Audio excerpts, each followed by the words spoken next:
Okay, let's take a break from Cold War here for a slide and talk about the economy and the boom times of the 1950s. And let's start with the GI Bill. GI was a nickname for a soldier, like G.I. Joe, stands for government issue. The government sent him there. The government issued this soldier. Okay? Now, this is maybe the most, if certainly one of the top three, in my opinion, the most important piece of legislation that the United States government passed in the 20th century. Okay, I cannot state how important this is. So we learned our lesson after World War I. If you'll recall, we were in an economic mess coming out of World War I. We had a huge unemployment. Inflation was through the roof. So we learned our lesson from that and decided we weren't going to do the same thing again. We were going to fix it so it's different this time. And to do that, the government passes the GI Bill. Okay? Now, the GI Bill does two very important things. Okay? First of all, well, before we talk about the two, it is technically, because the name really helps explain what it does, technically it is known as the Servicemen's Readjustment Act. Servicemen, meaning soldiers, right? They served their country. Servicemen's Readjustment Act. It's helping them readjust to civilian life out of the military. Now, to do that, it's going to do two things. One, the GI Bill will pay for your college tuition. If you served in the military, the GI Bill will pay for your college tuition. It will pay for you to get a bachelor's degree, or if you have a bachelor's, it'll pay for a master's. It'll pay for you to get a college degree at a state public university. I mean, you can't go to a private one, but any public university, it will pay for you to get a degree. And some 8 million veterans took advantage of this following the war in the next, say, 10, 15 years or so. 8 million veterans get free college tuition. Now, that helps stop unemployment because all these servicemen, soldiers coming home from the war, all looking for the job at the same time, is a problem. There aren't that many jobs. So how do we fix that? We stop them from looking for jobs by sending them to college. Then they come out with a college degree, and then they're looking for a job, but they're not looking for the same factory job they had before the war. Now they've got a college degree. They want a better job. So this really solves our unemployment problem coming out of the war. So college tuition is number one. The second big thing it does, it guarantees low-interest home loans. So you can get a loan from the bank at a very cheap interest rate, which allows all these veterans to build new homes. This is when we get the development, the invention of the suburbs, because all these new homes are being built on the outskirts of the cities. And when you're building lots of homes, that also helps your employment problem, because you have home builders getting jobs, carpenters, plumbers, electricians. Then you got to put stuff in the house. So, furniture makers, appliance makers all get jobs. So the GI Bill is incredibly important. You don't have to know these numbers, but just listen to this. Okay, the GI Bill spent just over $14 billion in college tuition, right? And guaranteed about $16 billion in home loans. So that's about $30 billion it spent coming out of World War II. If you looked at that money, $30 billion in today's dollars, that would be just about $390 billion, or over a third of $1 trillion. Now, that is a lot of money. But just like we talked about with the Marshall Plan, the United States is going to make money on this deal. because people are making more money and they're paying higher income taxes. So the government will make money on this deal in higher income taxes. This is incredibly significant. All right? Again, I cannot state how important the GI Bill is to the economy of the 50s and still today, because the GI Bill is still around today. Right? You can still, if you are a veteran, you can still go to college fairly cheaply. They'll pay for it. And you can still get lots of loans at cheap interest rates. So, incredibly important. Now, that helps lead to the economic boom of the decade. Right? The middle class is really the ones that are going to benefit here. The middle class will double in size from before the Great Depression. About 60% of the American people, by the time the 50s are over, about 60% of the American people will be middle class.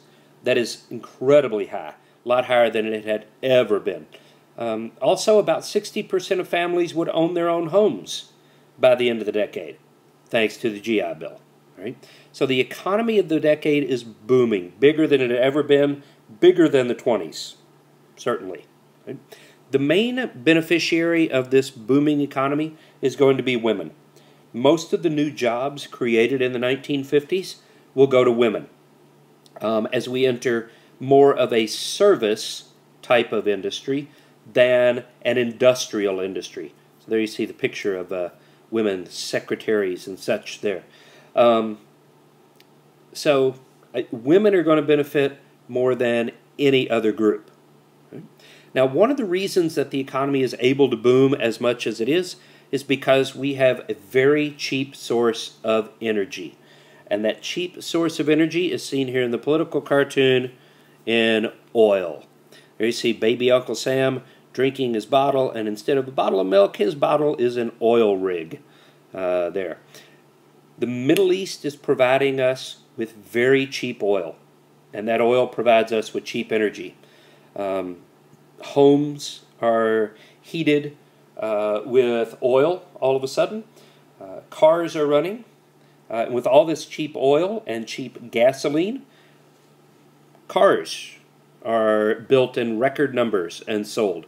And if you have record numbers of cars being driven, you need more roads. So road construction is going to boom, which helps your unemployment problem. Okay? We also see another big business here called agribusiness. Small family-owned farms began to disappear as large farming companies bought them up. Okay? And this led to the creation of something called agribusiness. It's big business agriculture. Right? Big business agriculture. The days of the mom and pop farm, the family-owned farm are gone. And these big businesses could use expensive machinery and fertilizers to produce record numbers of crops. Just to give you a statistic here, and again, you don't have to know this, but at the end of World War II, the beginning of this unit, farmers made up about 15% of the labor force. 15% of workers were farmers. By the time we get to the end of the 20th century, 1999, 2000, 2% of the workforce are farmers. 2%. Yet they're feeding much of the world. So the numbers of farmers keep going down, down, down, down, down, down, but the number of crops they produce go up and up. It's agribusiness. Big business agriculture. Okay. All right, let's talk about the 1948 election here real quickly. We have three candidates. The Republicans are going to nominate New York Governor Thomas Dewey. D-E-W-E-Y there. Thomas Dewey, New York Governor, would be the Republican nominee. He was very popular, and everybody assumed he was going to win because the Democrats are nominating for re-election President Harry Truman, but he's not real popular. Truman is, he has a very strong support of civil rights, which makes him extremely unpopular in the South and even parts of the North. And Truman has desegregated the military. He has determined that the military will no longer be segregated. Black and white soldiers will serve side by side in the same units, which makes him, once again, very unpopular in the South. And since the South hates Truman, Southern Democrats are going to nominate their own candidate.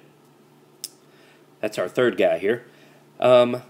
South Carolina Governor Strom Thurmond. Strom, interesting name there, S-T-R-O-M. Strom Thurmond.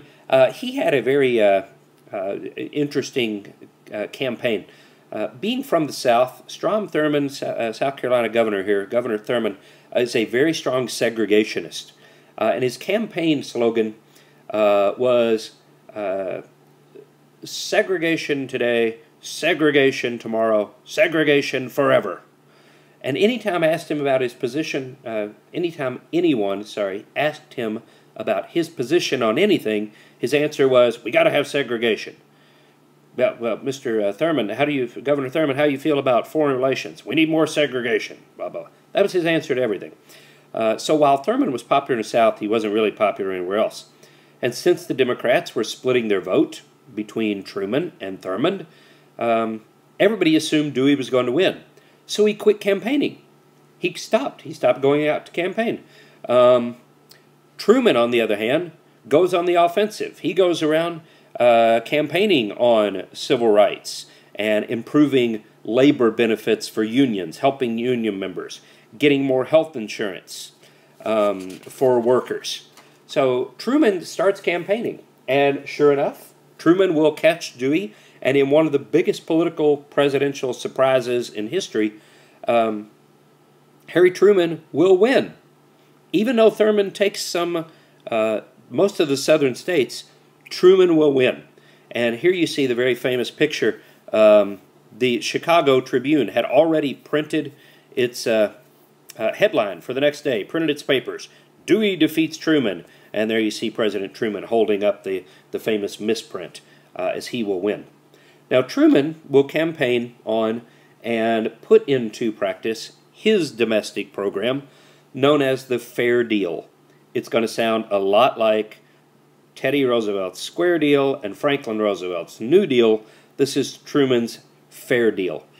He's going to campaign and then work to get improved housing for minorities, higher minimum wages, more support for farmers, new TVAs in the Appalachian area, expanding Social Security.